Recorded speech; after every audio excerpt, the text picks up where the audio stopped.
Do we have a tendency as modern society to want a silver bullet? And scapegoats. I love the fact that the whole nutrition communication that to some extent is fueled by the media, and obviously also because there need to be simple messages that people can hang on to. And so, you know, it is a problem of communication and finding a scapegoat. You know, it's all because of this one thing that you are the way you are. Sounds very appealing, but unfortunately it's not the reality. There's also been a sort of an explosion in, what would I call it, debunking, I suppose, where people say that the food pyramid, for example, is total. It doesn't help us.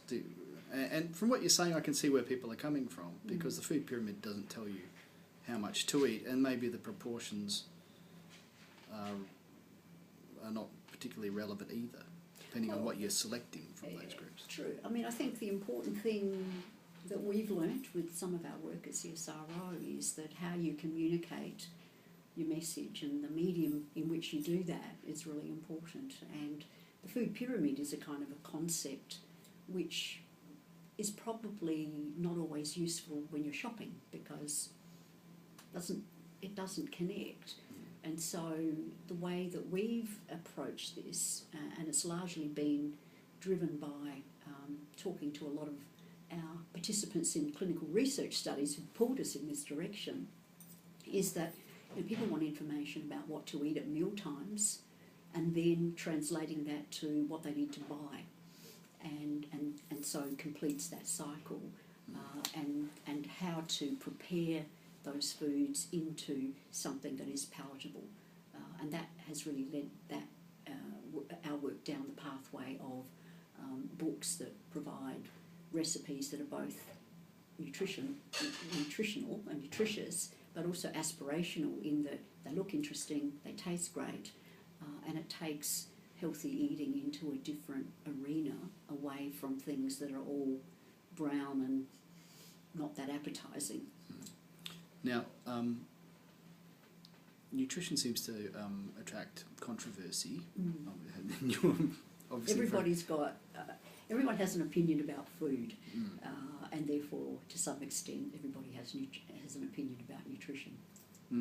And your books, the original book attracted some criticism from some nutritionists, and some pretty harsh criticism. I read somebody say that it was the CSIRO, a low point in the CSIRO's proud history, I think they put it.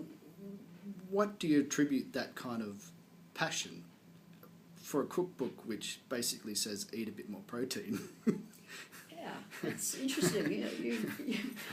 You've hit the nail on the head. I think there's a lot of zealotry in nutrition. For some, you know, nutrition is more like a religion than it is a science, and you know, even as nutritionists, we have certain philosophies that have been followed over time. And so one of the things that I've learnt in my research career as a researcher in nutrition, as opposed to being a nutritionist counselling people, is that it does make you sit on the fence a little bit more and look at the evidence a little bit more objectively, and be a little bit less attached to what we've always done and what we've always said and what we've always known to be true. And those things aren't always, as new knowledge comes forth, as new research is done, as new tools are developed to understand how the foods we eat impact on our body, things change.